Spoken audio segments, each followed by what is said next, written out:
Hey guys, tonight we're heading into the quiet, windswept heart of the Mongolian steppe, where your fingertips are your memory. Your braid is your language, and your life revolves around horses so sacred they might as well be your ancestors. The sun hasn't even cracked the horizon yet, and you're already crouched behind a shaggy mare, breath fogging in the cold air, hands moving with practiced rhythm. You're not just grooming her, you're recalling a code. Each tug, each twist in the tail tells a story. And the only rule, you're not allowed to mess it up. Not unless you want the elders to raise one weathered eyebrow and mutter something about your mother's knitting hands. You probably won't survive this. Not because the job's too hard, but because forgetting the right braid on the wrong horse at the wrong time is how you end up spending a night outside the yurt with the wolves. And the sarcasm of your cousin who definitely won the braid contest last year again. So, before you get comfortable, take a moment to like the video and subscribe, but only if you genuinely enjoy what I do here. Drop a comment with your location and the local time. It's always fun to see who else is falling asleep to obscure horse trivia around the world. Now, dim the lights, maybe turn on a fan for that soft background hum, and let's ease into tonight's journey together.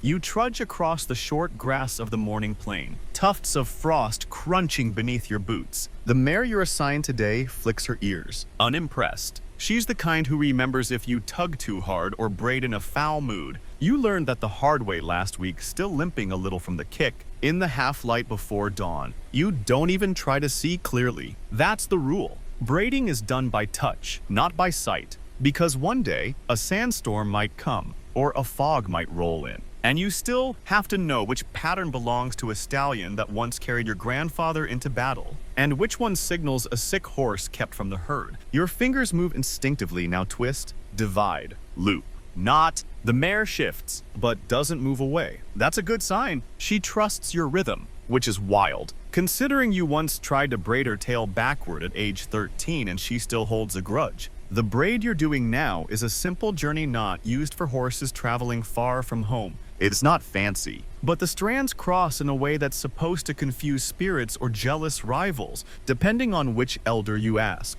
Historians still argue whether these tail patterns were meant more for ritual protection or as simple social markers. Maybe both, maybe neither. The steppe doesn't explain itself. Beside you, a younger groomer is muttering under his breath. He's got the sunrise behind him and frustration in his eyes. Wrong braid. Again, you almost feel sorry for him. Almost. You finish your knot and step back, brushing your hands off on your deal, the traditional robe tied tightly with a wide sash. It smells like wood smoke, horse sweat, and a little of that stale butter tea you spilled on it 2 days ago. Nothing new. The elder assigned to supervise morning braids walks past. He squints at your work, grunts something non-committal, and moves on. High praise. You'll take it. In the distance, a rooster screams like it just realized it's alive, and the horizon turns a dull gold. You've already finished 3 braids. You haven't eaten. You haven't spoken. But your fingers remember each knot linked to the mare's age,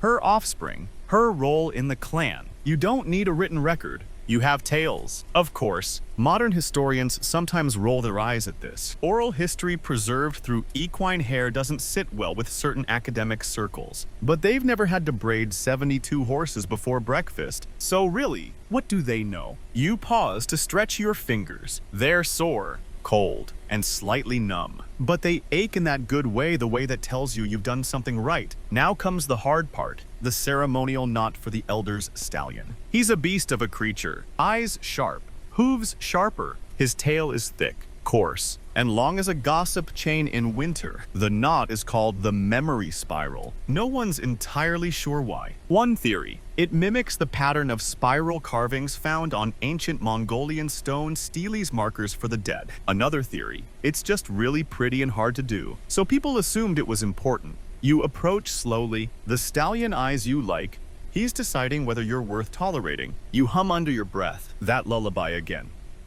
The one your grandmother used to sing while brushing your hair. She said it calms horses. You're starting to think it calms you more. Twist, tug, loop, reverse. You forget yourself. It's just the braid, just the texture of hair and the order of the spiral. At some point, the stallion exhales and lowers his head. You don't even notice. You're almost done. And when you tie off the final loop with the slip knot finish, you realize your hands have done something beautiful. Not perfect, never perfect, but real and steady. The elder comes by again, stares for a long time. He doesn't say anything. Then, after a beat, he tugs once at the braid, testing its hold. It holds. He walks away. You suddenly remember you haven't had any tea, and your stomach sounds like a yak snoring in a barrel. But you'll survive. Maybe. Besides, you've got another 14 horses to go. Just like the steppes, endless, wild, and full of knots that only make sense when you feel them with your hands. The second mare isn't as forgiving. She's young, jittery, and not yet used to having her tail turned into a textile. As you crouch behind her, you remind yourself this is the one who kicked Erden in the face last spring, gave him a crooked nose and an excuse to never braid again. You envy him sometimes, but only when your knee is acting up. Your fingers reach for the base of her tail, and she shivers, shifting weight between hooves like she's debating a full-fledged tantrum. You murmur something soft nonsense, words mixed with horse speak, old lullabies, and a bit of apology. Her ears twitch. She doesn't kick. Progress. This morning's pattern is called the Ancestor's Thread, and it's complicated, not in execution, but in meaning. The tail must be divided into 5 clean sections, each symbolizing a generation, not necessarily bloodlines. Mind you, some braids carry the memory of spiritual ancestry, of teachers and heroes who never had children but raised nations. You begin with the first strand. Your thumb measures the weight, the balance. Not too tight if the tail tugs wrong. It's disrespectful. Not too loose. Then it looks like you weren't really paying attention. And that's the thing. You have to pay attention. The elders don't write down whose braid means what. There's no wall chart or color-coded spreadsheet. The entire system runs on oral memory, on whispered instructions and quiet corrections. You remember because someone once reminded you mid-braid that the spiral never faces left during a waxing moon, or else you'll twist your soul out of rhythm. You didn't sleep for 2 nights after that. Each knot you tie now corresponds to a story. This mare, her great dam, survived a snowstorm in the Kentucky mountains. There's a specific ridge in her braid pattern to represent that escape. Her second strand is woven to recall the summer she ran wild and was recovered 2 provinces over. The third, a symbolic mark for the herder who died shielding her from wolves. The fourth and fifth strands. You pause, trying to remember. The fifth knot is empty. It's left that way on purpose. For whatever comes next, a living braid is never truly finished. You tighten the final cross and gently pat the mare's flank. She relaxes, finally. That's the secret trick with horses. They pretend not to care until the moment you get it right. Then they act like it was their idea all along. You move on to the next horse. This one's a gelding with eyes like an old philosopher and a tail like a tangled carpet. You sigh and begin again. The braid for him is an echo knot, used for marking a horse whose rider was lost in battle. Historians still argue whether the pattern was originally a mourning symbol or simply a practical way to indicate that the horse shouldn't be assigned a new rider right away. In some parts of Mongolia, horses who bore dead riders were never ridden again, only used for ceremonies or kept near the burial site. In other regions, they were seen as honored and promoted into the most trusted parts of the herd. You don't know what this horse's story is, only that the braid tells you someone once loved this animal deeply and then didn't come back. There's something sobering in that. You hum a little to yourself an old steppe ballad. Melancholy, yes, but with a rhythm that keeps your fingers moving. A few feet away, the elder is arguing with the other apprentices. Something about whether braid number 26 from the Khan's manual should include a slip knot. You quietly opt out of that debate. Too many voices, too little tea. Instead, you focus on the fringe tradition.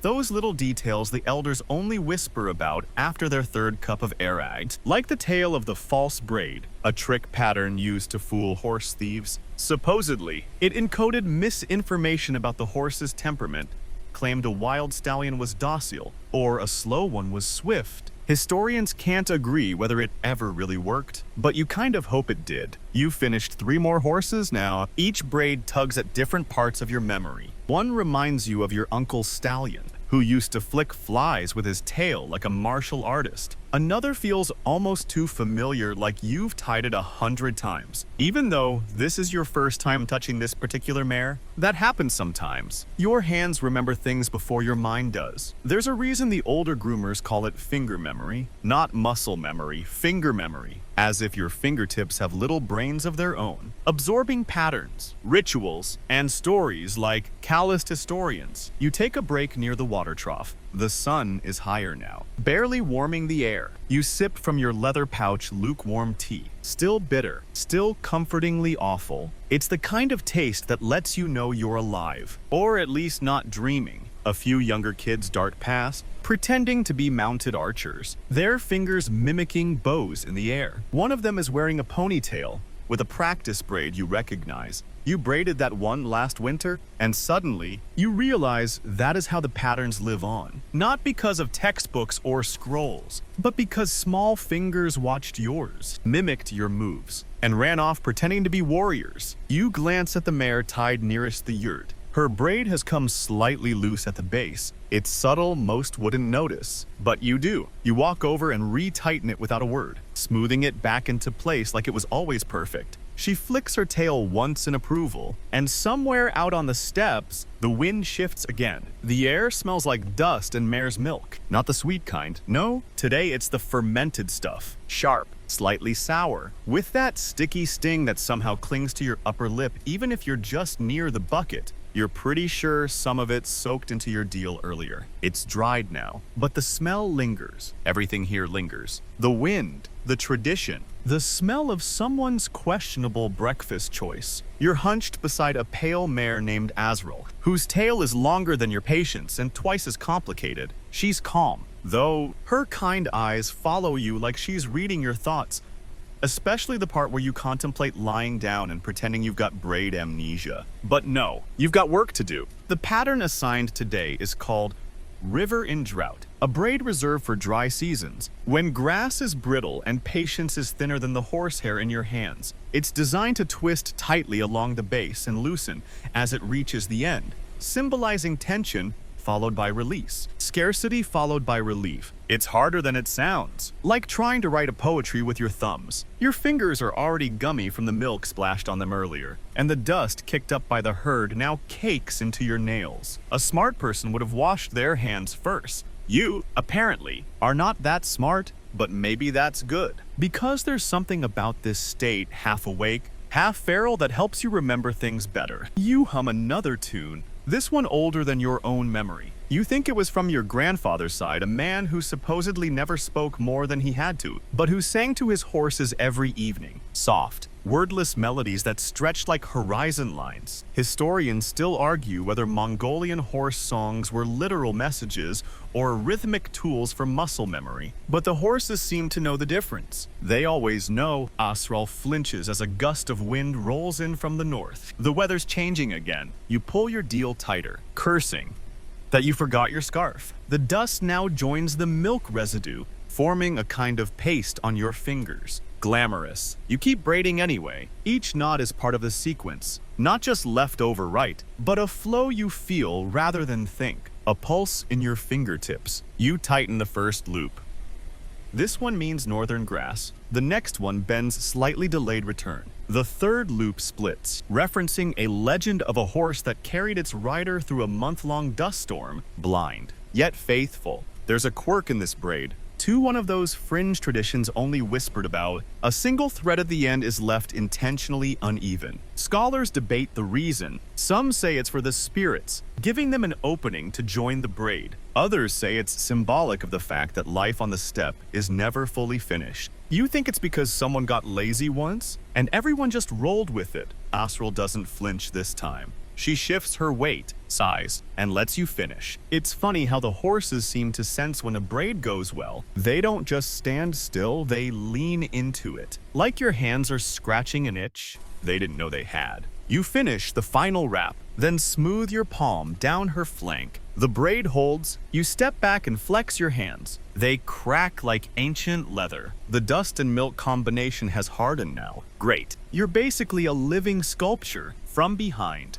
You hear your cousin approach, still using your grandmother's song. He teases, you grunt in response. He knows the answer. He squats beside you and holds up a tangle of half-finished tail. Can you remind me if the morning loop goes before or after the spiral? You blink, after, always after. Otherwise, it's a celebration knot, and you'll confuse the heck out of the monk. Right, he says, rubbing his temples. I swear these patterns are starting to merge together. They do that. After a while, they bleed and blur until the only thing holding them apart is your ability to feel their difference through your fingertips. You glance at his braid in progress. It's not terrible, but he's tightened it too early. Rookie mistake. You gently take the tail and unravel it halfway. Feel here, you say, guiding his fingers to the pivot point. This is where it breathes. Let the hair guide you. Hair doesn't guide, he mutters. You're not listening. You reply, there's a beat of silence. Then he nods. Okay,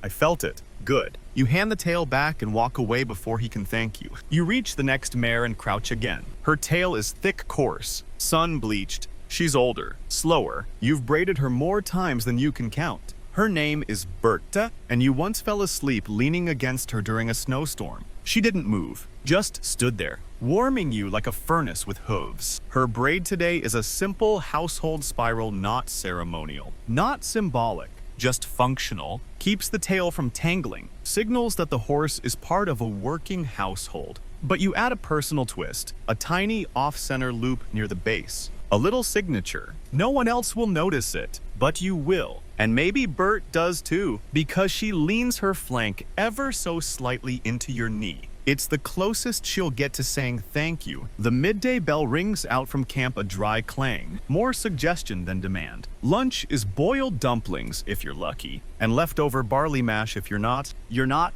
but you sit anyway, hands resting on your thighs, staring out over the herds as they shift and graze. Dozens of horses, dozens of tales, each one a story. Each braid a sentence in a language only a few people can still read. And your hands, sticky, dusty, slightly raw, but fluent. The air changes when there's an event. You don't even need to ask. You can smell it in the firewood. Feel it in how the elders tug their sleeves straighter. The horses sense it too. They fidget more, snort louder, act like they've just remembered they're descendants of gods. Today, the sky is cloudless and blinding, the kind that turns dust into silver and makes everyone squint like they're reading invisible signs in the air. You've been told to prepare 5 mares for the evening's moon ceremony. And here's the thing, each one of them needs a different tail style. You sigh deeply, like your lungs are filing a complaint. The ceremonial braid for a lunar eclipse, the white eye spiral, is notoriously difficult. It must begin with 3 silent loops, followed by a twist that mimics the curve of the moon as it eats itself, and then finished with a soft break, a flourish that signals renewal. You're not allowed to speak while tying it, not even to curse,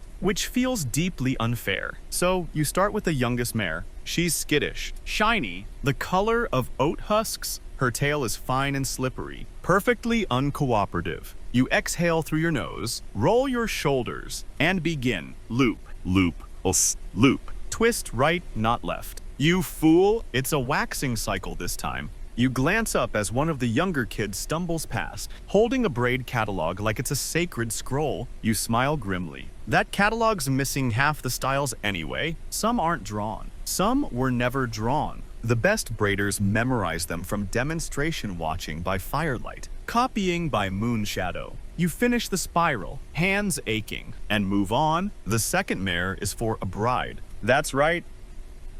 Someone is getting married under a moon that's also being eaten by the heavens. Perfectly on brand for this region. The bridal braid is delicate and has actual beads threaded into the knots. Beads made from bone and horsehair, and something that might be pressed horn or possibly very patient clay. As you begin, you remember, during the Qing period, Mongolian tribes developed elaborate mani and tail braids specifically for diplomatic ceremonies, braids with embedded metal coils, knotwork resembling script, and even tiny bells that jingled while riding. Historians still argue whether these braids were fashion, status symbols, or subtle political messages. Probably all 3. Possibly a dare. Your beads are far simpler, but they clink softly as you work, and you feel the pride rising, not in yourself, in the horse. in the tradition. Then a gust of wind hits and half the beadwork scatters into the dirt. You pause, inhale, let your soul momentarily leave your body. The mare snorts, almost laughing. You retrieve each bead like they're fragments of your dignity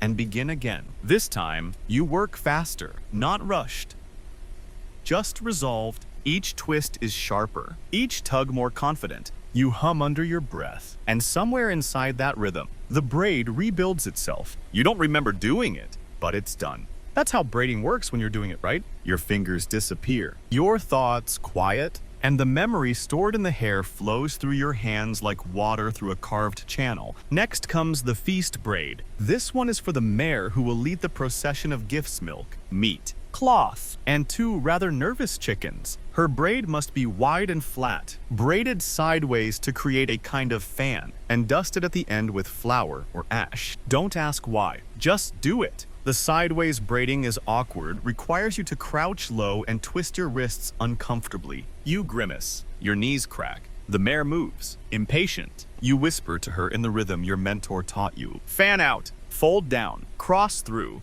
breathe once. There's no logic in those words, but the braid holds. You are down to the 4th mare, an old soul with a tail-like unraveling rope. Her style is a memory ladder meant for honoring the departed. Short, stacked knots, each symbolizing a step from this world into the next. It's said that when horses with these braids walk, the spirit of the deceased follows close behind, climbing the tail's memory as it goes. You hesitate before the final knot. It's supposed to be left loose to invite the spirit forward. But which spirit? You shake the thought off. Tie, breathe, move on. The 5th and final mare is a mystery. There's no listed pattern, just a whispered instruction from the elder. Make it worthy of the sky. Cool. Thanks for the clarity. You decide on a hybrid braid, part star thread, part wind nest. It's unofficial, possibly heretical, but it feels right. You start with a tight spiral, expand outward, then weave 3 small loops to catch light. When you're done, the tail sparkles with embedded dew and bits of horse sweat. The braid shines like it has its own thoughts. You lean back on your heels. That one you didn't learn. That one just happened. The other braiders are beginning to gather their tools. The sun is dipping, painting the horizon in strokes of bronze and blue. The horses stand tall, tails glittering with patterns that tell the night who they belong to. You step back, sore and slightly trembling, and realize you forgot lunch. Again, someone passes you a half dumpling. It's lukewarm and weirdly crunchy. You don't ask questions. You eat it in one bite. The procession begins at dusk. Horses step in quiet rhythm, braids flickering in the half-light like coated lanterns. Some passers-by recognize the styles and nod. Others pause to admire. A few simply squint, confused. But you know exactly what every twist means. Which ones say blessing, which ones whisper memory, and which ones were tied just because you felt the wind shift. You catch the eye of the eldest elder, who gives you a rare half smile. Not approval exactly, more like, you didn't embarrass us tonight. And that's plenty. You never forget your mentor's voice, even when he's not around. It echoes like saddle creak in your spine. That's not a braid. That's a scandal waiting to be tied to a diplomat's horse. You heard that once after accidentally reversing a knot, meant for mourning and tying it on a colt selected for a spring parade. Let's just say the mood shifted. Quickly, he tells that story at every gathering now, usually while pouring fermented mare's milk like it's aged wine. You don't even bother defending yourself anymore. You just smile and braid a little tighter the next time. Your mentor, Oyun, says he once braided for a Khan. Actually, he says it all the time. At first, you were impressed, then skeptical. Now, you suspect the Khan in question might have been a particularly regal goat. But no one dares ask. You just nod as if it's an honor you, too, will one day bestow upon a very serious animal. Today, Oyun is inspecting the braid barn. That's what you call it, unofficially. It's really just a canvas lean-to with 4 broken stools, 3 buckets, and a wide beam perfect for hanging braided examples for teaching. The wind makes it flap like a gossiping cloak. You duck inside before it takes off entirely. He grunts when he sees you, points at a tail hung up sideways, the loops misshapen and the spine too loose. What's that? You open your mouth to reply. No, don't speak. Look. See? So you do. And the longer you stare, the more the braid starts to fall apart in your mind. It is wrong in 3 places. No, 4. It's not symmetrical. The tension is lazy. The split isn't committed. The tail is trying to teach you something, and you weren't listening. He's already walking away. Fix it. You do. And while you work, he mumbles a story behind you about how the braid came from a tribe near the Altai Mountains, how they used that specific pattern only for mares who'd lost foals in the spring and were kept close to camp to prevent them from running into the river, mourning. Historians still argue if that part's true. He adds, but it doesn't matter. The horses remembered it, so we remember it. You finish the braid in silence. Oyun nods once and vanishes into the wind again. That's his thing. Appears, corrects, vanishes, like a disappointed spirit of the braiding realm. Back outside, the sun sits high, too hot for comfort, but not enough for a full sweat. You wander over to a small hill where a few younger apprentices are practicing on braided ropes, mimicking tail fibers. Is it true Akan's horses had tail braids shaped like falcons? One girl asks. You shrug. Some say falcons, some say horns. One elder said his uncle braided a horse tail into the likeness of Genghis Khan's nose. They giggle. You sit beside them and pick up a rope, starting a classic grain loop. It's a peasant's braid, basic, used when harvesting. But it feels good to do something simple, something your fingers could do in the dark while you're half asleep with one boot off. Why are there so many kinds? A boy asks, squinting at his mess of a pattern. Because people didn't write much, so they braided instead. You say stories, warnings, prayers, sometimes love notes, sometimes curses. He blinks. You'll get it. Just braid with less panic. Back at the yurt later, Oyun is sipping tea and repairing an old saddle strap. You sit down across from him, your body tired in that honest way. No aches you didn't earn. He doesn't look up, just says, you redid the memory not wrong. You freeze, but before you can explain, he adds, you fixed it the second time. Though, you blink. Wait, how did he know? He smirks. You always hum when you get it right, but you only hum after you've messed up once. And that's when it clicks. You're not just remembering braids, you're remembering how you remember. Your own rhythm, your own hum. Your hands have learned to self-correct, like they're whispering. Try again, but this time listen. There's a strange comfort in knowing your mentor isn't impressed by perfection, he's impressed by memory. By instinct, by fingers that learn even when your head forgets. He finishes tying the saddle and leans back, eyes soft for the first time today. I did braid for Akan. You know, he says. You don't respond, just smile. Because even if he didn't, his hands could have, and maybe that's enough. The wind doesn't just bring weather here, it brings reminders. You're halfway through a morning braid on a restless, dun-colored mare when a sudden gust snaps through the camp, blowing grit into your eyes and unraveling the very knot you were tightening. It feels personal, like the wind itself just judged your technique and decided, nah, try again. Amateur. You curse under your breath, not loud enough for the elders to hear, but just enough for the horse to know you're annoyed. She flicks her ear back. Sympathy, sarcasm, impossible to say. You step back, shaking your hands out, blinking against the dust, and realize something's off. You tied the wrong pattern? The knot you started was a morning loop, for the love of grass, on a wedding mare. If anyone saw that, you'd have been banished to tack cleaning for a week. Minimum. You glance around, no one seems to have noticed. The mare blinks slowly at you. You sigh? All right, girl, let's pretend that didn't happen. Historians still debate whether specific knots had legal implications.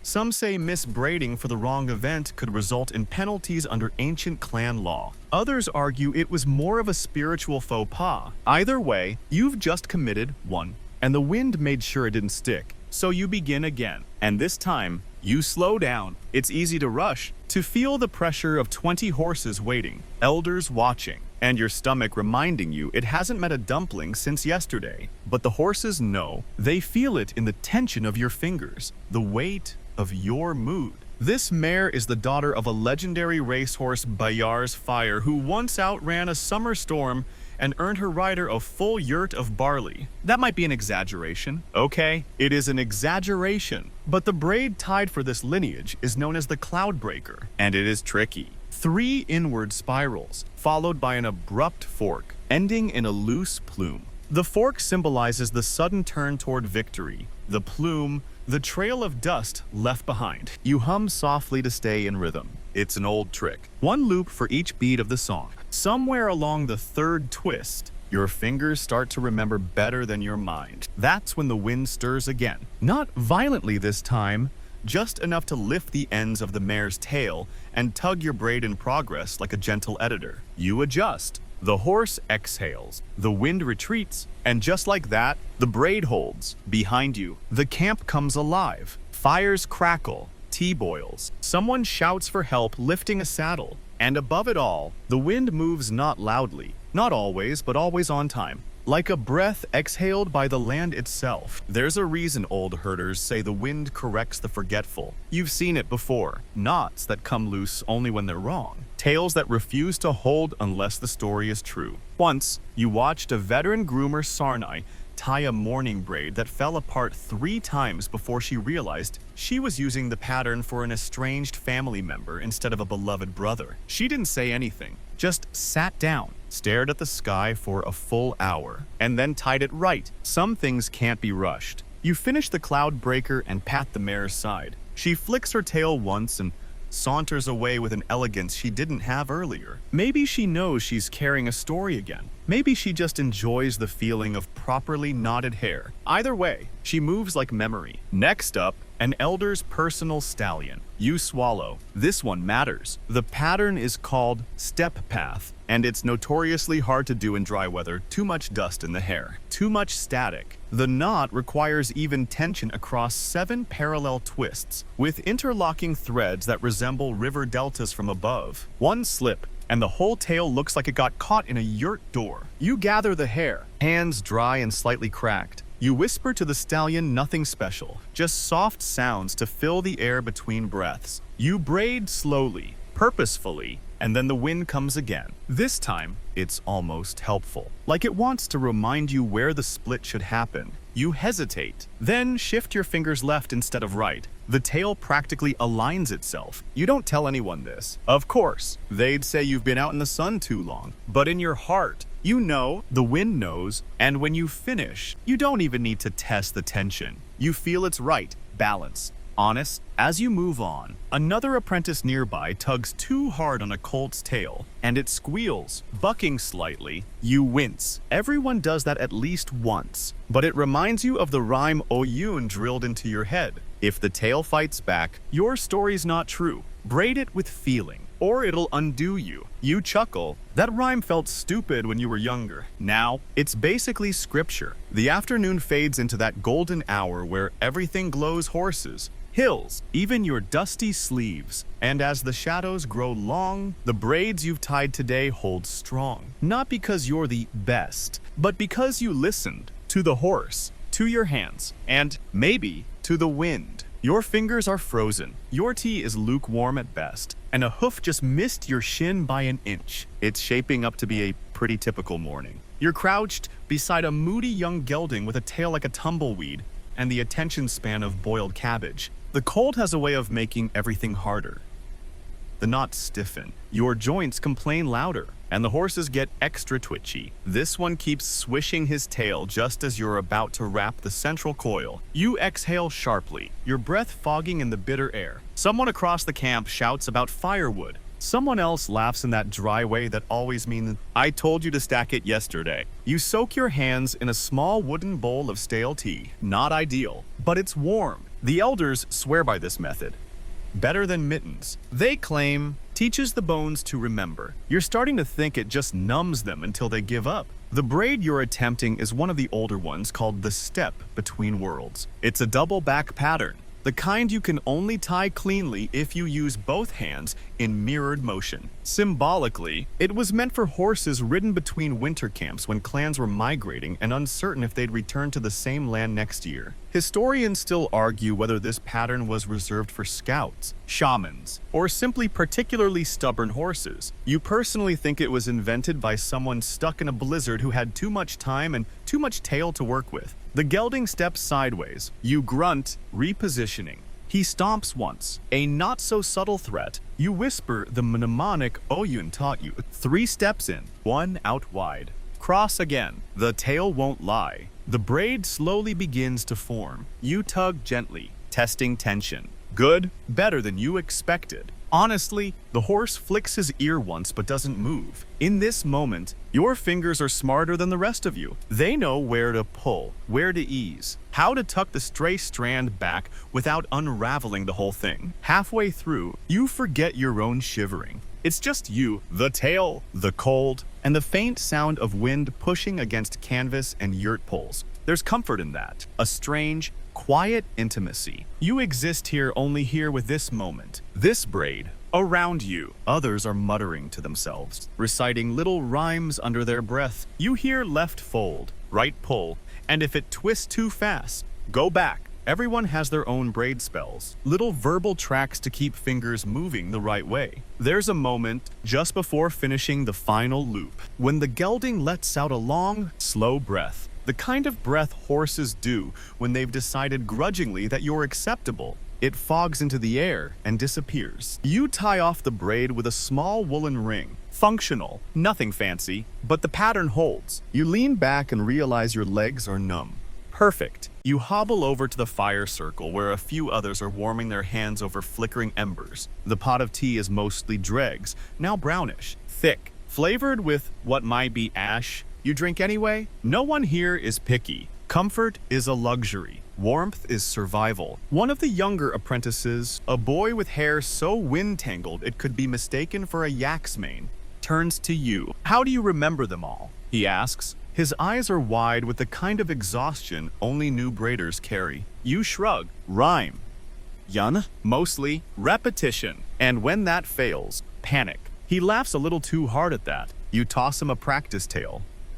One of the woven ropes the elders use for demonstrations. Try the step between worlds. I'll correct you. He groans. That's the one with the mirror twist. Right? Yup. And if I mess up, you grin. Then the ancestors will braid your eyebrows while you sleep. The group chuckles. Even Oyun, who's lurking behind the fire pile like a particularly judgmental tree, cracks a smile. Jokes help, especially in cold seasons. When the sun doesn't show up until breakfast is long gone and your fingers start to stiffen halfway through the first knot, you take another horse in the afternoon. This one is older, gentler. A big roan mare with a coat that shimmers like brushed iron. She barely moves as you begin her braid, a simple river path style, often used on elder horses who no longer work but are still honored daily. The pattern is relaxing, predictable, like tracing an old riverbed with your eyes closed. It's said these braids help the horse feel seen. You believe it. The mare leans into your hands with the weight of someone finally being listened to. Your braid softens around her age-thinned hair. Your fingers gentle.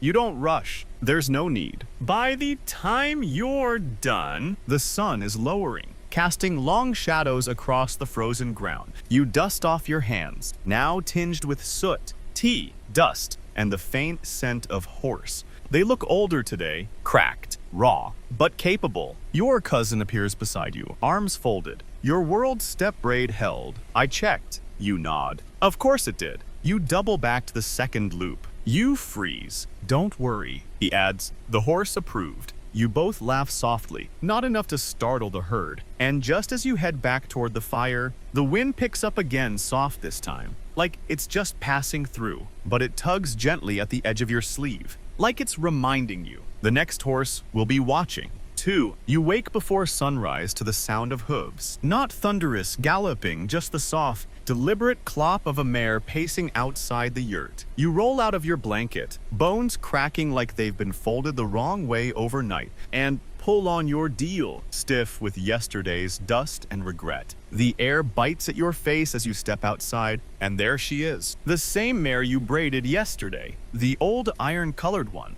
She's still wearing the river path braid, and somehow, it looks even neater now than when you tied it. You squint. Did someone retouch it? Or did she sleep so still it simply held? The second one's more likely. She's ancient. She probably dreams in slow motion. You reach out, touch the braid. The moment your fingers meet it, you feel it. Resistance, not anger, not fear, but the strands almost seem to push back. You frown. You've felt this before, rarely, but enough to know the tail remembers when you try to braid the wrong story. And this one, She's telling you she wants something else. You sigh. It's still barely light, and you haven't even boiled tea. But fine. You gently begin to undo the braid, strand by strand, loop by loop, and as you unravel it, a memory surfaces, one you'd tucked away behind more important patterns. The dawn plume. It's a quiet braid. Not ceremonial, not functional, just respectful. It's used for elder horses in the last cycle of their lives, not because they're dying, but because they've started to drift into that liminal step where breath slows and wisdom outweighs muscle.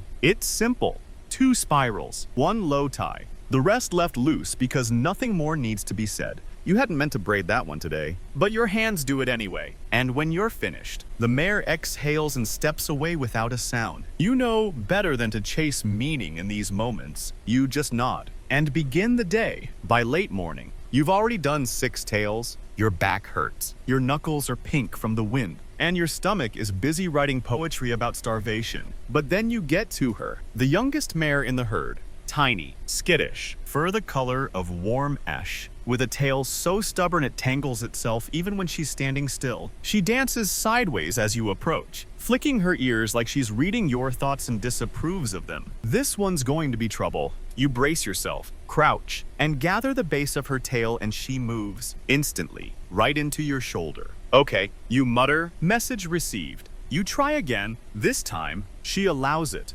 Barely. The pattern for her today is the spring breaker, a wild braid used for first-time runners, usually before their debut in the local Natum games. It's designed to be lightweight, quick, flashy. It weaves 4 thin strands into a chevron, then tucks a split just before the base to symbolize unpredictability. It's your least favorite pattern because it requires improvisation. Every tail responds differently, and this one fights you like a string possessed. You hum, not for her, for yourself. The tail whips, you dodge, start over. Then you remember something your grandmother once said: don't fight the tail, court it. You shift your grip, loosen your stance. Let her move, just a little. Braid with the motion, not against it. Suddenly, the pattern begins to appear. It's not perfect. It curves too early. 1 chevron twists, but it holds, and she lets you finish. You don't even get a chance to step back. She bolts the second you're done spooking a flock of birds into the air. You sit in the dirt,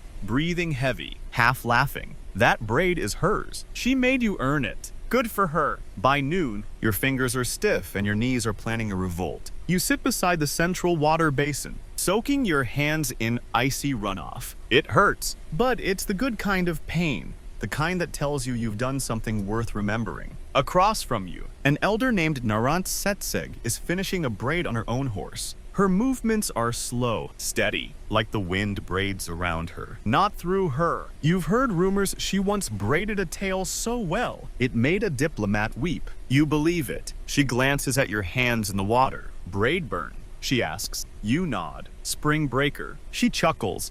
Like you just said, devil, I used to love that one. She says, now, I let the younger hands do it. You ask her which braid is her favorite. She thinks for a long time. Then, the silent knot. That one's rare, almost forgotten. It's a single loop, centered at the base, with no tail, left loose enough to fall apart on its own after a day or two. What's it for? You ask. She shrugs. For saying nothing. For marking a horse who simply is. You nod. That makes sense? Not every story needs a pattern. Not every horse needs a message. Some just need to breathe. As the afternoon sun flattens out across the plain, you rise, wipe your hands dry, and prepare for one more braid. You don't know which yet, but you trust. Your fingers will. You hum a tune you're not supposed to know. Soft, low, old. The kind of song your grandmother claimed was banned under 3 different regimes. She said it was a lullaby for horses who remembered too much riders lost in battle, winters that stretched too long, camps that never returned. She said it was a curse and a comfort, all braided into one tune. You never heard anyone else sing it. Not openly, but it's stuck in your throat today, tangled behind your tongue like a knot that won't come loose. The mare in front of you is resting her weight on one side, eyes half closed, tail limp. Her name's Tsetseg. Her braid today is Moonlit, a rare one, meant for horses who've recently birthed a foal. It's a celebratory pattern, but carries caution. a winding spiral surrounded by protective loops. It's supposed to resemble both a maze and a cradle. You whisper the old tune under your breath and begin. There's something about forbidden songs that make the fingers move better. Like the words already knew where the strands should go. Each verse folds into the rhythm of your hands. Pull left, loop down, hum.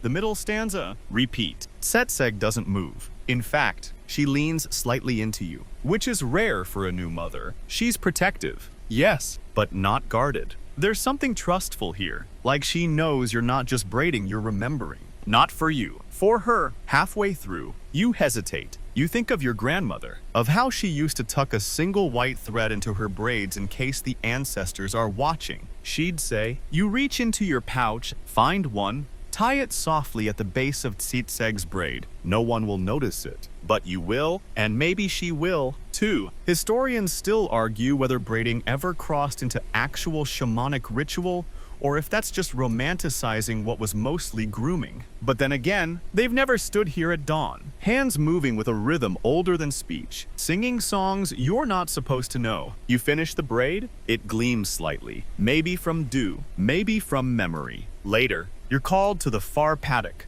Someone needs help. A colt named Ganbatar has been thrashing. Young, nervous, all legs and no manners. He's due to receive his first braid today. A big moment, symbolic, like a coming-of-age haircut. But more painful if you get kicked. You arrive to find the tail a mess of burrs and pride. He's bucking, spinning, stamping at shadows. Two apprentices stand back, holding ropes and looking extremely ready to quit. You approach slowly, no rope in hand, just that tune. The not quite legal lullaby. Softer this time. The colt slows, ears swivel. Good start. You crouch beside him. He watches you but doesn't move. You talk gently. Nothing important. Just air to fill the space. The braid for him is skymouth used for colts born under storms, which he was. It begins at the middle rather than the base, radiates outward in both directions, and ends with a small coil that tucks under itself. It's meant to look like wind swallowed into the sky. It's one of the hardest braids for beginners. But something about this colt, this morning, this melody, it makes it easier. Your fingers move with confidence, not pride, not force, just trust. And that's the moment you realize, sometimes, it's not the horse remembering the braid. It's the braid remembering the horse. Afterwards, you sit on a rock by the dung fire, steaming mug in hand, half watching the steam curl into the sky. The apprentices are still chasing Ganbatar, who now believes he's a wind spirit. Good for him. Oyun appears beside you without a sound. That braid, he says, wasn't just skymouth. You glance at him. No, I added a cradle twist. He nods. Thought so. A beat of silence. Then, that song, your grandmother's, you tense. Then nod. She used to sing it to me, too. When we were little, you blink. You never knew they were siblings. She told me never to sing it in front of soldiers. He continues. Said it was full of memories the state didn't like. What does it mean? You ask? He shrugs. Something about return. Something about letting go. No one really knows anymore. You both sit in silence. You notice the wind is quiet today. Knock on, just listening. Later that evening, you check on the braids again. It's a habit now. Not for control, just for peace of mind. Like rereading a letter you sent long ago, just to make sure you said what you meant. Setseg's braid is still perfect. The white thread catches a bit of the moonlight. Ganbatar's skymouth has loosened slightly on purpose. You left it that way. Young horses grow into their stories. They need room. You hum one last time, almost silent, as you walk between the rows of grazing bodies, tails swaying like ink brushes over parchment. Each knot, each twist, each tucked thread, they're not just for show. They're not even just for memory. They're your way of telling the horses, I see you, I remember you, I am listening. It starts before sunrise. The tournament, once a year, when the frost has thinned just enough to stop cracking your boots in half. The braiders from neighboring camps gather at the central plain for what can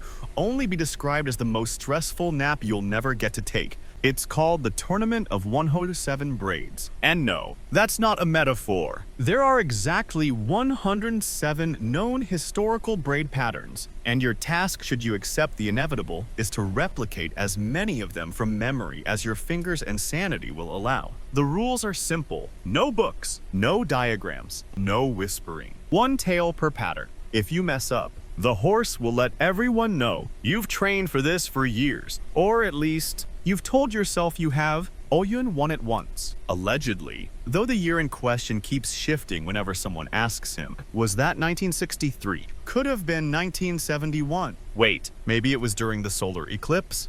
You stopped asking. But Batar, he definitely didn't win. That doesn't stop him from claiming he came one braid away from the title last year. No one can prove otherwise. And he has a scroll made of goat hide with his name painted suspiciously large at the bottom. You arrive before dawn, hands already wrapped in cotton for grip, scarf pulled high against the biting wind. Across the field, braiders are lining up. Each one has a horse, a pail of water for smoothing strands, and that same dazed expression that says, "What have I gotten myself into?" The announcer's voice booms across the plain. Begin. You start with the easiest. Harvest plume, a 4-strand braid used on mares who'd been in the grain fields. Quick, neat, cheerful. Your fingers fly. Next, star ladder, echo knot, hearth wrap. You're 5 braids deep before your breath even settles, and then the split sky. You freeze. That one hasn't been requested in years. A ceremonial braid used only during twin births. Twin foals rare, difficult, often ominous. The pattern mirrors itself outward like wings. You close your eyes and try to recall the demonstration you saw once as a child. Oyun's fingers moving like wind through tall grass. You don't remember the steps, but your fingers might. So you try. Loop, fork, twist, double back. The horse shifts under your hands, but not in protest. More like recognition. You finish it, and your heart jumps slightly. You did it. Someone next to you swears they've just forgotten the sequence to dust coil. You offer no help. That's not allowed. Not today. By midday, your hands are raw. You've done 38 braids. Bayatar claims 41, but no one saw them. And one of his horses mysteriously has the same braid twice. Suspicious. You're halfway through ancestors crossing a complicated interweave resembling a family tree when your hand cramps. Bad. You shake it out. Try again. The tail isn't cooperating. Your fingers are tired. You begin to second guess. Did the loop go under or over? You whisper a rhyme. Twist the past, not the thread. Honor those who rode ahead. The pattern clicks. You finish the braid. It's crooked, a little uneven, but it's true. That's what matters. Later, you watch a boy no older than 12 tie river. Whisper a gentle, sliding braid used on grieving horses. He does it perfectly. No wasted motion. His lips move with a song you don't recognize, and you feel something shift in your chest. The wind doesn't blow, not yet, but it's watching. By sundown, only 5 braiders remain. You among them, 62 braids down. You glance at your horse, a borrowed mare. Unfamiliar. Her tail is coarse, wiry, unpredictable. The next braid must be memory cradle. It's long, slow, and unforgiving. If you get it wrong, it tangles itself into knots so tight they can't be undone. You start, hands trembling, eyes half closed. You murmur the words you haven't spoken since your grandmother passed. This is for what cannot be told. This is for what waits to be remembered. Each knot lands, not smoothly, but surely. You finish it. The wind moves. Behind you, someone drops their comb. Another misstep. And then, the bell. The tournament ends. There is no grand ceremony, no prize money, just a list of names scratched into bark,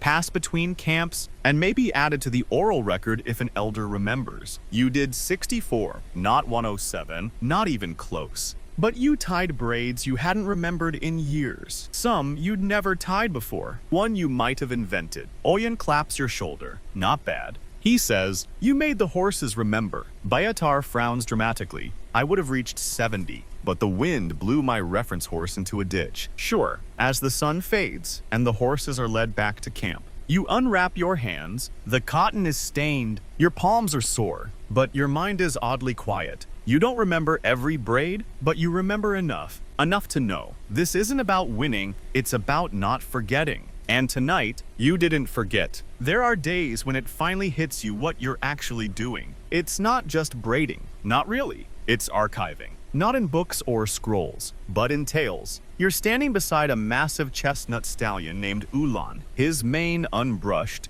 and his hooves still dusted with ash from the last fire run. He's old, scarred, revered, the kind of horse no one rides anymore, not out of caution, but out of respect. Today, his braid isn't ceremonial. It isn't even decorative. It's historic. This is a legacy braid. The kind used when a horse has outlived 3 riders, 2 homes, and at least 1 empire. It begins with 7 loops, 1 for each notable owner, then fans out into a spiral meant to symbolize the riderless gallop. You brush out his tail slowly, carefully. Some of the strands are white, some knotted, a few broken, but even the broken hairs matter. They're a part of the story. Each knot you tie has a name, not out loud, not written, but in your mind. First rider, Batu, the hunter with the limp. Second, Mergen, who sang to the horses before battle. Third, Otgonbayar, who vanished one spring and never returned, only the horse did. You loop, twist, breathe.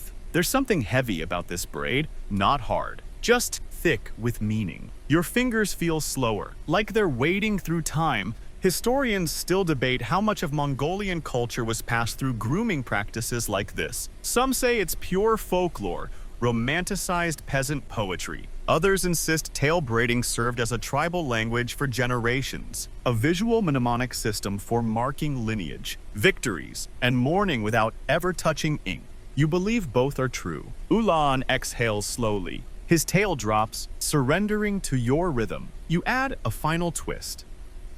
The returning spiral. Not always included, but Oyen told you once, if a horse comes home without its rider, you braid the spiral. It means the memory rode back instead. You stand back and admire your work. It doesn't sparkle, it doesn't draw attention, but it feels right, solid, like something older than you decided to help your hands today.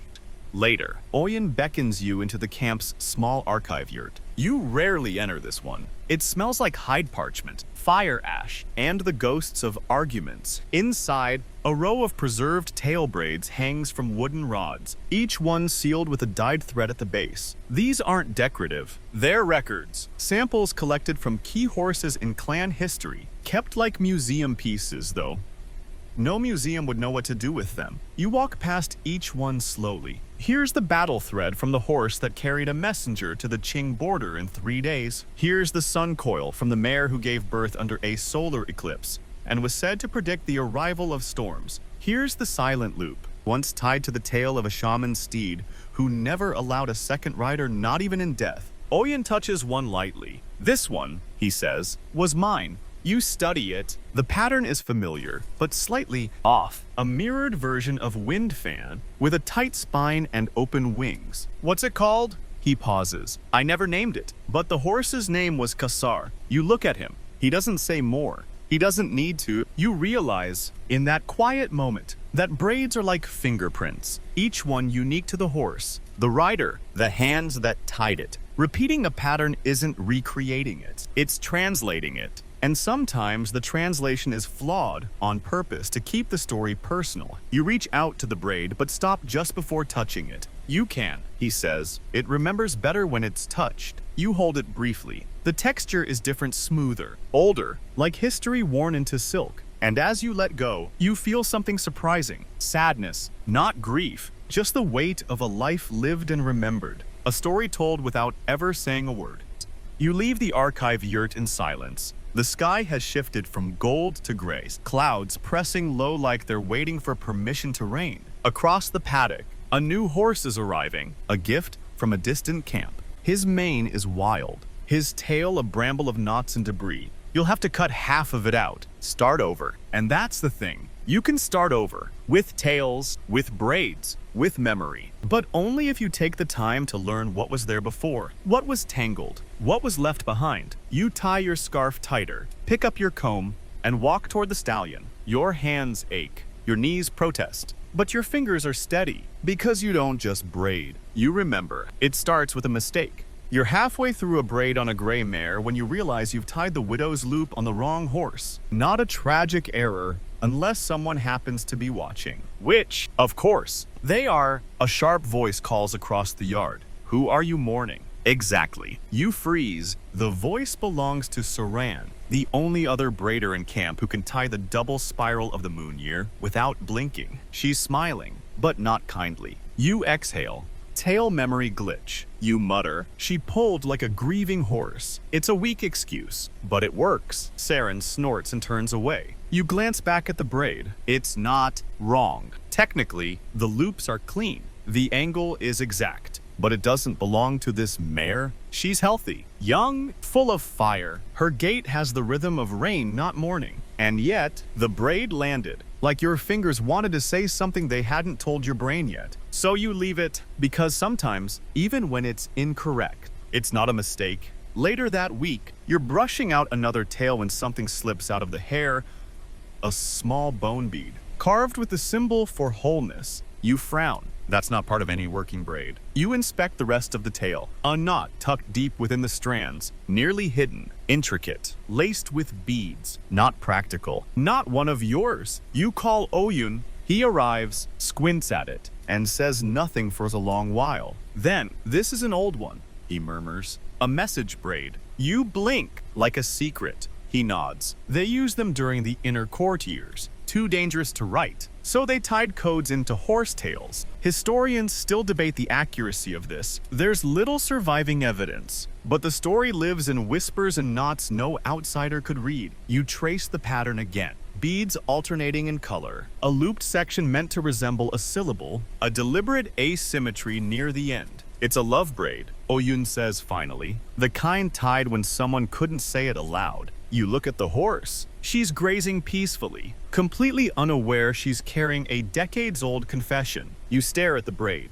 heart oddly full. Someone used this mare's grandmother or great-grandmother to say, I love you in a way no one could trace. A romance written in tail hair. Word spreads quickly. Within hours, every apprentice in the yard is inspecting tails like archaeologists. Half of them are inventing stories. This braid, it's totally a coded insult. No, this one's a recipe for dumplings. Wait, what if my braid is a rejection note? The elders just shake their heads, but you know they're listening more closely now. That night, you find Oyun combing his old saddlebag. Quiet, focused. You ever tie a message braid? You ask. He pauses, doesn't look up. Once, you wait. No explanation comes. He moves on to rubbing oil into the leather. You let him be. The next morning, someone ties a starling knot on your saddle horse. It's not a practical braid. It's used in courting, tied to horses ridden during matchmaking visits. You find it just before mounting. Your ears go hot. You glance around. Saren avoids your eyes. You untie it with a smile you pretend not to have. A few days later, you try something bold. You learn of variations on the hidden heart, a braid known only among older widows and retired grooms who still believe in subtlety. It's easy to miss. A shift in the rhythm, a slightly tucked loop, a twist just loose enough to unravel if the wrong person reads it. You tie it onto a spare mare, quietly, and let her wander. That afternoon, the braid is gone. The tail is smooth again, but in its place, tied loosely to the base, a red thread. You don't need to ask who did it. You just smile and get back to work. It becomes a kind of game. Not a loud one, not silly, just coded. You find a compass braid on your comb handle. You respond with a left twist cross on Saran's saddle strap. No words are exchanged, only knots. One day, she braids your work gloves together, and you spend 20 minutes untangling them. You consider this flirting. Oyun notices. Of course he does. He says nothing, but he switches your braid assignments so you now share 3 horses. Subtle. You realize, at some point, that braiding is the only language where no one interrupts. No one talks over your thoughts. You can confess, you can hesitate,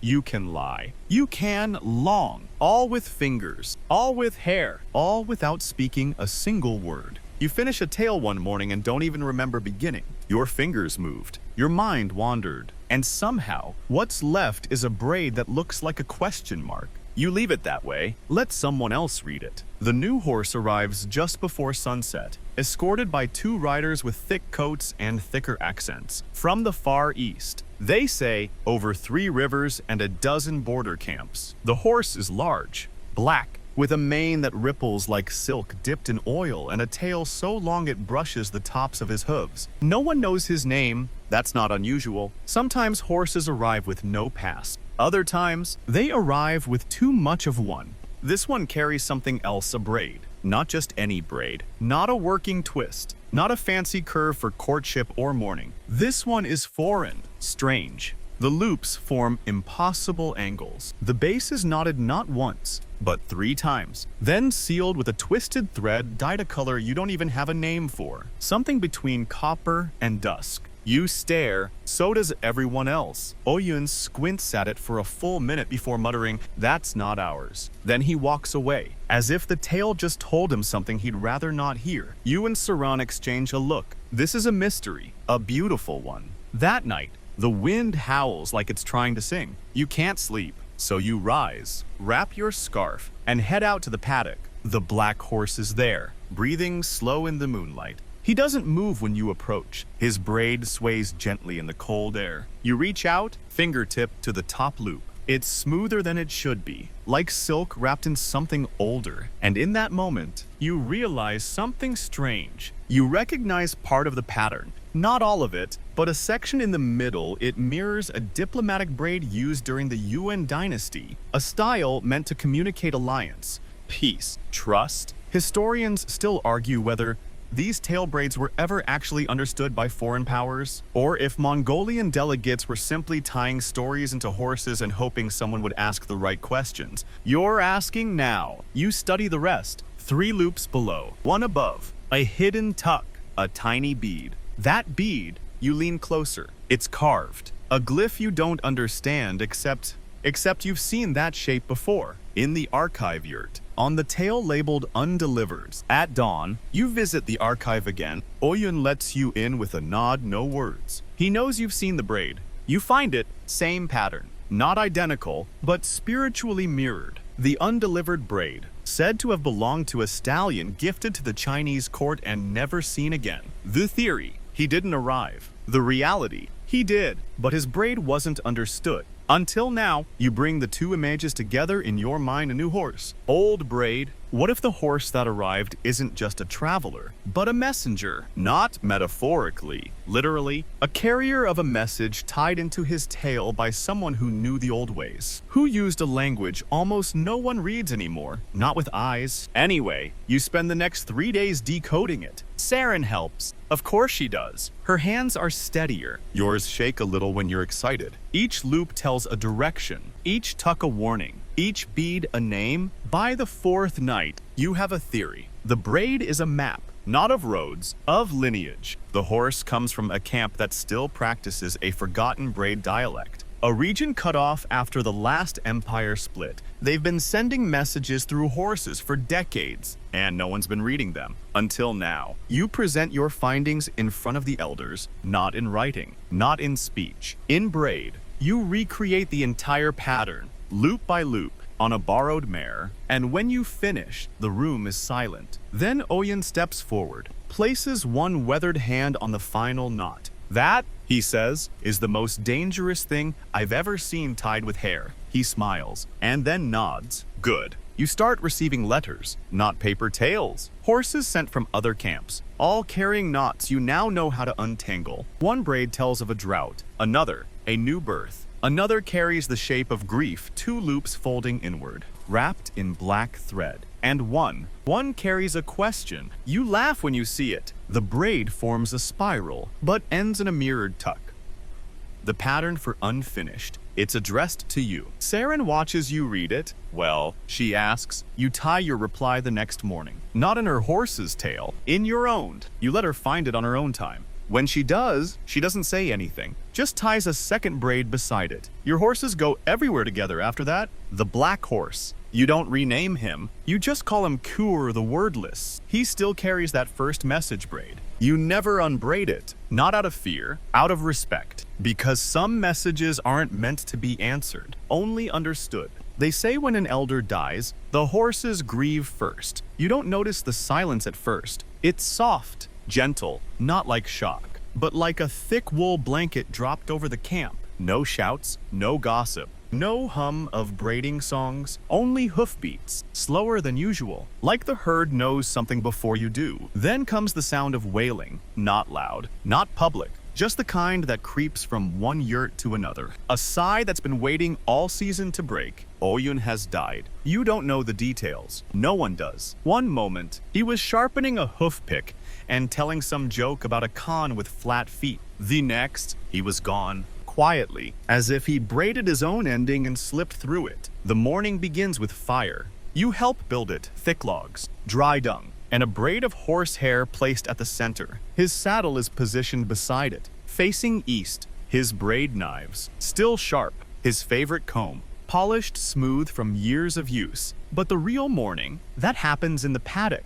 You gather the horses he cared for, 7 in all, each one still carrying the echo of his hands, each one a page in a story only he could read fully. You start unbraiding, not roughly, not quickly. Ritual unbraiding is slow, deliberate, one strand at a time, undone in reverse. A braid deconstructed like a life backward, knot by knot, until the hair flows free again. The first mare Bert stands motionless. She doesn't twitch once, as if she knows, as if she's holding her breath for him. You whisper Oyun's old rhyme as you work. If the braid is clean, the path is clear. If the knot is soft, the end is near. By the time you finish her tale, your hands are shaking. The next horse is Ulan, the legacy stallion. His braid is dense, layered, a full weave of history and time. It takes nearly an hour. By the end, your fingers are numb and your eyes are hot. You try not to cry. Not here. Not in front of the herd. But when you reach the final twist, the one you tied last week, the one he touched without comment, you hesitate. Saren places a hand on your shoulder. Leave it, she says quietly. That one's yours now. So you do. The third horse flinches as you begin. Her tail snapping once, you step back. Let her circle. Mourning touches horses differently. Some accept, some resist. You wait until she returns to you on her own, which she does. 1 loop, 2, 3, then release. The braid falls like breath. You begin to wonder how many braids Oyun had tied in his life. Hundreds, thousands. How many stories did he encode?